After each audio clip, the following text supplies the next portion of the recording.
9 March 2026 தவக்காலத்தின் 3ஆம் திங்கள் நற்செய்தி வாசகம். லூக்கா எழுதிய தூய நற்செய்தியிலிருந்து வாசகம். ஆண்டவரை மாட்சி உமக்கு. அதிகாரம் 4, இறை வசனங்கள் 24 30 முடிய. அக்காலத்தில் இயேசு நாசரேத்துக்கு வந்தபொழுது தொழுகை கூடத்தில் மக்களை நோக்கி கூறியது: நான் உங்களுக்கு உறுதியாக சொல்கிறேன், இறைவாக்கினர் எவரும் தம் சொந்த ஊரில் ஏற்றுக்கொள்ளப்படுவதில்லை. உண்மையாக நான் உங்களுக்கு சொல்கிறேன், எலியாவின் காலத்தில் 3½ ஆண்டுகளாக வானம் பொய்தது, நாடெங்கும் பெரும் பஞ்சம் உண்டானது. அக்காலத்தில் இஸ்ரேலிடையே கைம்பெண்கள் பலர் இருந்தனர். ஆயினும் அவர்களும் எவரிடமும் எலியா அனுப்பப்படவில்லை. சீதோனை சேர்ந்த சாரிபாத்தில் வாழ்ந்த ஒரு கைம்பெண்ணிடமே அனுப்பப்பட்டார். மேலும் இறைவாக்கினர் எலிசாவின் காலத்திலும் இஸ்ரேலுடைய தொழுநோயாளர்கள் பலர் இருந்தனர். ஆயினும் அவர்களும் எவருக்கும் நோய் நீங்கவில்லை. சிரியாவை சார்ந்த நாமானுக்கே நோய் நீங்கியது. தொழுகை கூடத்தில் இருந்த யாவரும் இவற்றை கேட்டபொழுது சீற்றம் கொண்டனர். அவர்கள் எழுந்து அவரை ஊருக்கு வெளியே துரத்தி அவ்வூரில் அமர்ந்திருந்த மலை உச்சியிலிருந்து கீழே தள்ளிவிட இழுத்து சென்றனர். அவர்கள் நடுவே நடந்து சென்று அங்கிருந்து போய்விட்டார். ஆண்டவரின் அருள்வாக்கு. கிறிஸ்துவே உமக்கு புகழ்.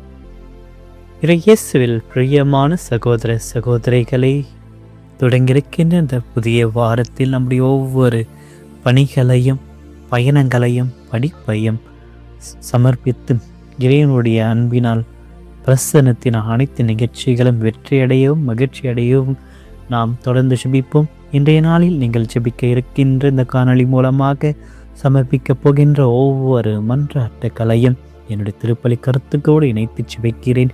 இறைவன் உங்கள் ஒவ்வொருவரையும் நிறைவாக ஆசீர்வதிப்பாராக. இன்றைய நாளின் புனிதராக புனித பிரான்சிஸ் ஒரு உயர் குடும்பத்தை சேர்ந்தவர். இவர் துறவியாக விரும்பினால் தன்னுடைய தந்தையின் விருப்பப்படி திருமண வாழ்வில் இணைந்து 40 ஆண்டுகள் ஒரு சிறந்த மனைவியாகவும் தாயாகவும் திகழ்ந்தவர்.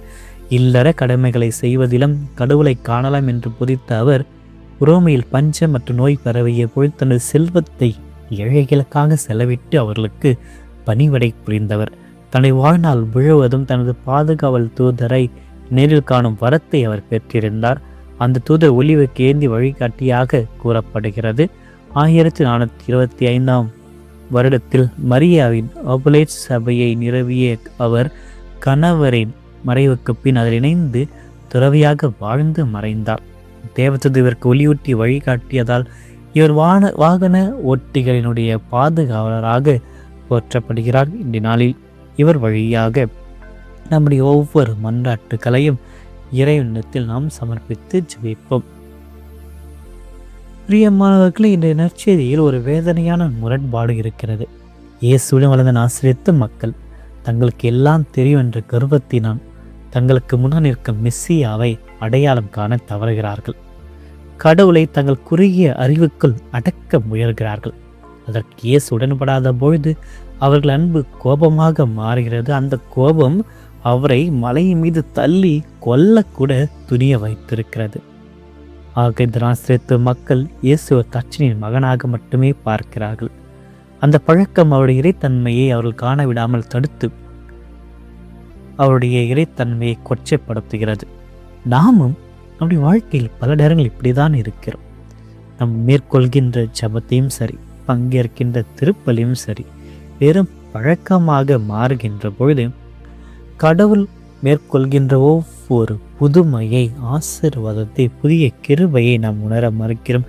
அதே கடவுள் தானே, அதே திருப்பலி தானே, அதே ஜெபமாலை தானே, என்ன எனக்கு கிடைக்கப் போகிறது என்ற ஒரு அலட்சிய போக்கில் நாம் இறைவனை சந்திக்க வருகிறோம். ஆனால் ஒவ்வொரு நாளும் புதிய நாள் போன்று புதிய கிருபைகளினால் இறைவன் நம்முடைய நாளை அணிகலமாக மாற்றுகிறார். அதை நாம் உணர வேண்டும். இந்த மக்கள் போல் இருக்கக்கூடாது. இந்த நாசரேத்து மக்கள் இயேசுவை கொல்ல முயன்ற பொழுது அவர் போதித்ததற்காக மட்டும் அல்லாமல் கடவுளுடைய அருள் அவர்களுக்கு மட்டும் சொந்தமானது என்று சொன்னதற்காக, கடவுளுடைய அருள் ஆனது இயேசுவிடம் மட்டும் இருக்கிறது என்று அவர் சொல்கின்ற பொழுது, நானே மெசியா என்று உணர்த்துகின்ற பொழுது அவர்களை ஏற்றுக்கொள்ள முடியவில்லை. தங்களுடைய மக்கள் தாங்கள் சொல்வதை மட்டும்தான் கேட்க வேண்டும், கடவுள் அவர்கள் பக்கம் மட்டும்தான் இருக்க என்று அந்த ஒரு கர்வத்தை கொண்டிருக்கிறார்கள். அதனால்தான் இறைமகன் இயேசு அங்கிருந்து விலகி செல்கிறார். இந்த நற்செய்தியை பார்க்கின்ற சாரிபாத்துடைய விதவையும் எலிசா காலத்தில் இருக்கின்ற நாமானும் இந்த யூத மக்களை விட்டு வேறு இனத்தை சேர்ந்தவர்கள். ஆக கடவுளுடைய அருளானது சொந்த மக்களுக்கு கிடைக்கவில்லை என்றால் அது மற்ற மக்களுக்கு செல்கிறது. இறைவன் அனைவரையும் விரும்புகிறார். எங்கெல்லாம் இறைவன் வரவேற்கப்படுகிறாரோ, எங்கெல்லாம் இறைவன் தேடப்படுகிறாரோ, எங்கெல்லாம் இறைவனுடைய உதவியான தேவைப்படுகிறதோ அங்கு மட்டும்தான் செல்கிறது. கர்வம் நிறைந்த கடவுள் தமக்கு மட்டும் சொந்தம் இருக்கின்ற அந்த ஒரு இனத்தாருக்கு இறைவன் அங்கிருந்து விலகிதான் செல்கிறார். கூட்டத்தின் நடுவிலும் அவர் கடந்து செல்கிறார். இயேசு யாரிடமும் வாதாடவில்லை, யாரையும் அங்கு கட்டாயப்படுத்தவில்லை. தம்முடைய பெருமையிலும் பிடிவாதத்தை இருக்கின்ற அந்த மக்களை விட்டு விலகி செல்கிறார். நாமும் நம்முடைய பெருமையும் பிடிவாதத்தை விட்டால் இயேசு நம்மோடு வருவார், நம்மிடம் இருப்பார். அவருடைய பிரசனம் எப்பொழுது நமக்கு இருக்குமாக நாம் நம்மையே இன்று சிந்தித்து பார்ப்போம், நம்மையே நாம் கேட்டு பார்ப்போம். நாம் அந்த நாசிரியத்த மக்களைப் போல கடவுளை எங்கு வைத்திருக்கிறோம்? தள்ளி வைத்திருக்கிறோமா அல்லது நம்முடன் வைத்திருக்கிறோமா? கடவுளுடைய அருளை நாம் உணர்கின்றோமா அல்லது அதிலும் ஒரு அலட்சிய போக்கில் கடவுளுடைய பிரசனத்தை உதாசீனப்படுத்துகிறோமா? ஆக அந்த சாரிபாத் விதவையைப் போல, நாமானை போல நம்மிடம் உள்ள குறைகளை ஏற்றுக்கொண்டு இறைவனுடைய அருளை வரவேற்க வேண்டும். நம்முடைய இதயத்தை திறக்க வேண்டும். அப்படி திறக்கின்ற பொழுது, வரவேற்கின்ற பொழுது இறைவனுடைய அருளானது நமக்கு அதிக அளவில் கிடைக்கிறது. கடவுள் உங்களுக்கு தெரிந்தது என்பது அவரை உரையாடுவதை நாம் நிறுத்தக்கூடாது.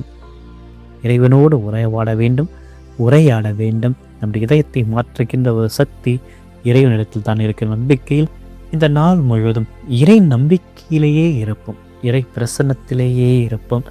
இறைவன் நம்மை ஆசீர்வதிப்பாராக. ஆமென். மன்றாடுவோமாக. இன்றும் வாழும் எல்லாம் இறைவாமை போற்றுகிறோம், ஆராதிக்கிறோம், வழிபடுகிறோம். உமக்கு நன்றி செலுத்துகிற இந்த அருமையான நாளையும் பாதுகாப்பை எங்கள் கிடைத்தமைக்காக உமக்கு நன்றி கூறி எங்கள் ஒவ்வொருவரையும் நிறைவாக ஆசீர்வதியும். ஆண்டவரே, இன்று இந்த ஆசிரியத்த மக்களை போன்று எல்லாம் எனக்கு தெரிந்த ஒரு கர்வத்தினால் உம்மை எங்களுடைய வாழ்விலிருந்து தள்ளிவிட்ட நேரத்திற்காக மனம் வருந்துகிறோம். புனித பிரான்சிசு போன்று அன்றாட கடமைகளுக்கு நடுவிலும் உம்மை நாங்கள் தேட எங்களுக்கு வரத்தை தாரும். இன்று நாங்கள் சந்திக்கின்ற மனிதர்களுடைய மகத்தை காணவும், எங்களுடைய எண்ணங்களிலும் செயல்களிலும் அன்பை நாங்கள் பிரதிபலிக்கவும் எங்களுக்கு துணையாக வாரும்.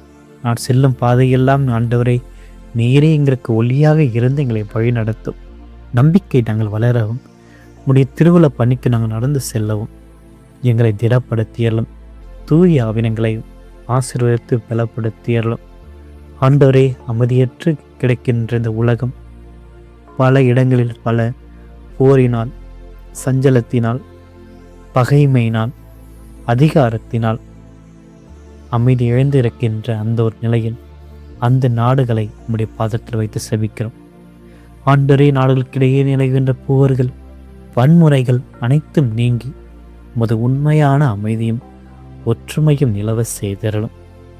ஆண்டவரே, மக்கள் அனைவருமே சகோதரத்துடன் வாழ உமது அருளை பொழிந்தரலும்.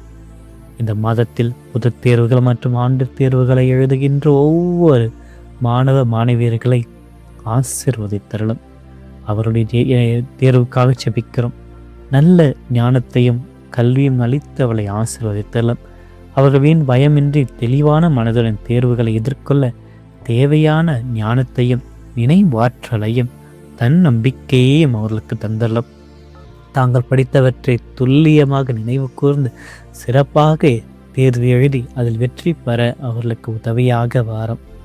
ஆண்டவரே, எங்களுடைய பாதுகாப்பிற்காக நீ நடத்திருக்கின்ற ஒவ்வொரு வானதூதர்கள் இன்று எங்களுடைய செல்கின்ற ஒவ்வொரு பாதையிலும் எங்களுக்கு ஒளியாக இருந்து வழி நடத்தி நாங்கள் நம்பிக்கையில் வளரவும், உம்முடைய திருவுளத்திற்கு நாங்கள் பணிந்து நடக்க எங்களுக்கும் கிருபையை தாரும்.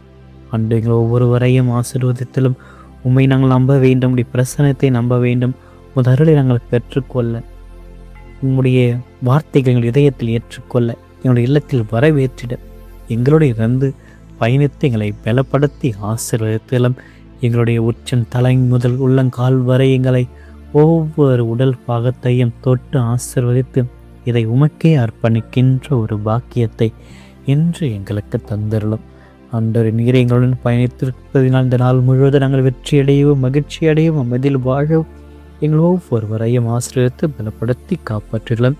எங்களுடைய ஒவ்வொரு மன்றாட்டுக்களையும் நீ நிறைவேற்றி நல்ல பலன்களால் எங்களை அரவணைத்து காத்தருளும். இந்த மன்றாட்டுக்களை எல்லாம் எங்கள் ஆண்டவராகிய கிறிஸ்து வழியாக மன்றாடுகிறோம். ஆமீன். எல்லாம் வல்ல இறைவன் தந்தை, மகன், தூய ஆவியார் ஒவ்வொருவரையும் நிறைவாக ஆசீர்வதிப்பாராக. ஆமென்.